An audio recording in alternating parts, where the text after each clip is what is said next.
আচ্ছা, তুমি কি নিয়ে পড়াশোনা করেছো? সায়েন্স?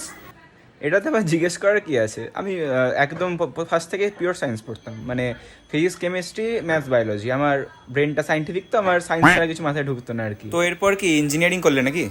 না না না, একদম না।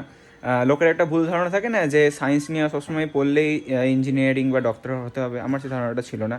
আমি ভেবেছিলাম কোন একটা নির্দিষ্ট সাবজেক্ট নিয়ে পড়বো আর কি। বাহ, তাহলে কি নিয়ে আমি পড়লে? আমি ইংলিশে করেছি।